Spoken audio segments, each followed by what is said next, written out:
What's cracking, everybody? Welcome back to the channel. New video.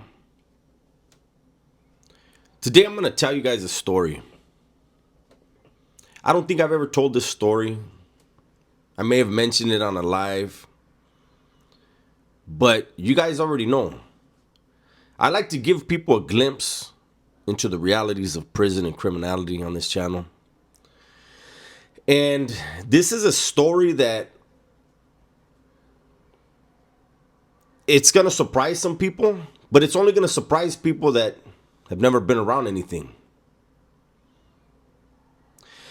This story occurred in the shoe. There was a homie that was a tier tender, porter.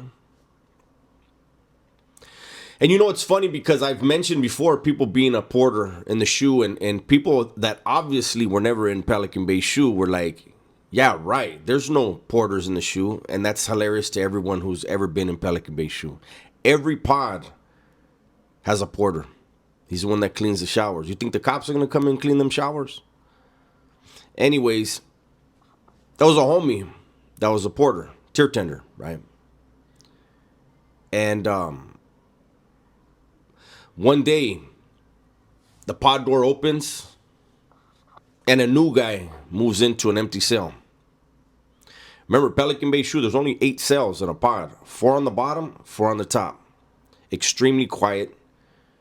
I mean, you hear everything, right? So when you hear the pod door open, just like on a 180 yard, 270 yard, any level 4 yard, in the shoe, you hear that pod door open, everybody's on their door and they're looking. What's going on here? And like I said, a new guy came in. He went into an empty cell. Boom. Later that evening, the tier tender, the homie that was a tier tender, was released to sweep and mop and, clean up the pod. And when he did, as soon as he came out, there was 2 legends in that pod. One upstairs, one downstairs. The one upstairs said, hey, stop by my pad real quick. So he immediately, as soon as his door opened, he went upstairs. He said, what's going on? And the legend that was upstairs said, you see that bottle that just came in? He said, yeah. He said, that bottle's no good. He said, if the door pops, you know what time it is. Get him. So the homie's like, okay. He goes downstairs, and when he's grabbing the cleaning supplies, the legend that's downstairs says, hey, when you get your cleaning supplies in order, come on over here. I'm going to talk to you real quick. He says, okay. He makes his way over to the door. He says, hey, what's going on? The legend downstairs tells him, you see that bottle that just came in? He says, yeah. He says, that's a good camarada right there. He said, find out what he needs and let's make sure he has everything. Yes, you heard that right. So he's like, okay, let me get my stuff together and I'll take care of it. He came to my cell and he whispers to me, he's like, hey, come here. I get up, I go over there, I said, what's up? He said, hey, look, man, I don't know what the fuck to do. He said, homeboy, and he said his name. He said that bottle that just got here is no good. He said, then the one down here, he's saying that's a camarada. I said, what you got to do is you got to go back upstairs and say you need some clarification because what you're being told 2 different things, and you want to make sure you're on the right page. And the one that was upstairs, he was known more to be very, he was a mean one. The one downstairs was more of the laid back ones, right? So he goes back upstairs, and he didn't want to go upstairs and talk to him. He had no choice. So he goes upstairs, and he says, hey, can I talk to you for a second, right? He said, what's up? And he tells him, look, I know you told me about that bottle that just got here. He said, but when I went downstairs, the other one told me that he's a camarada and to look out for him. The door he was at, the legend he was speaking to told him this. What my brother told you is the truth. And what I told you is the truth. Do what you got to do. And he walked off the door.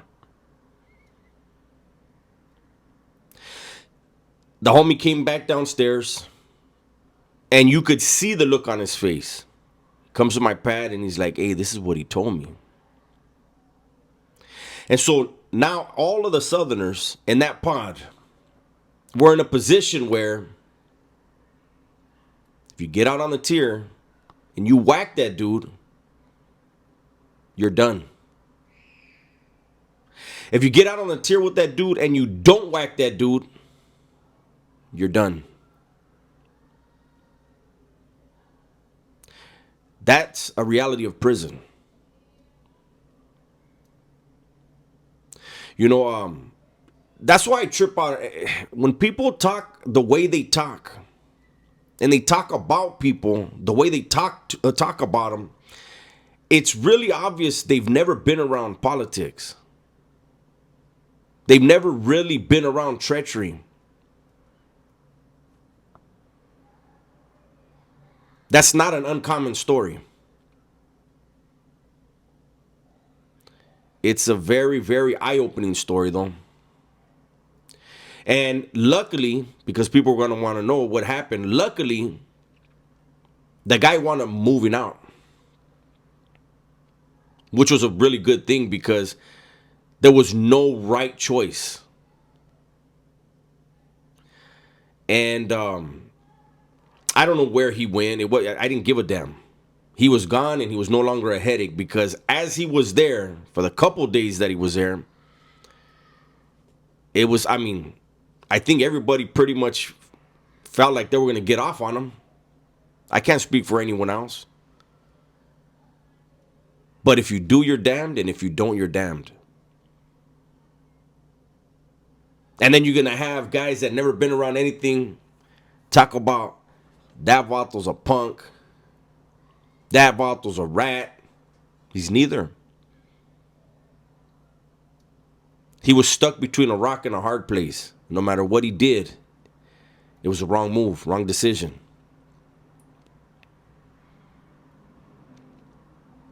Prison is so damn treacherous. People that have never been in a California prison, you guys can watch all of my videos. You can watch anybody's videos. You can watch all the movies in the world. You will never know what it feels like, what it smells like. You can walk onto a yard and literally feel the energy.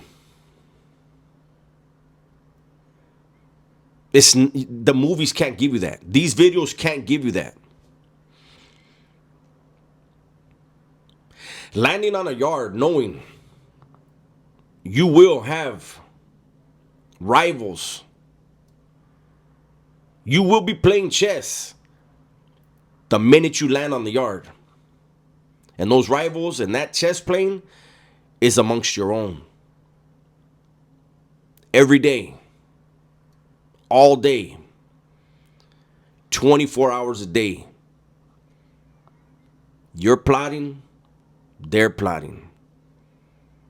When you get out of the cell and you go to yard, you're going to shake each other's hand. You're going to laugh at each other's jokes.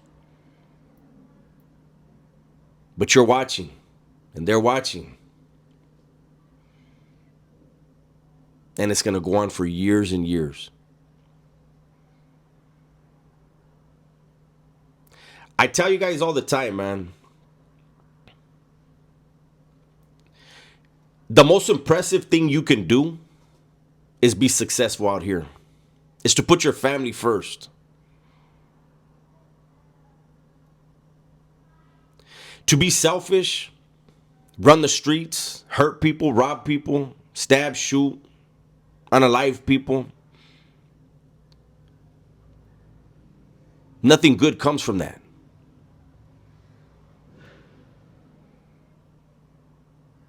Nothing at all. It's a bunch of hate and sorrow, misery. And the ones that hurt the most at the end are the mothers. That's my video for today. Hopefully you guys enjoyed it. Everybody, please be safe, be smart, and tell the ones you love that you love them, man. I'm out of here.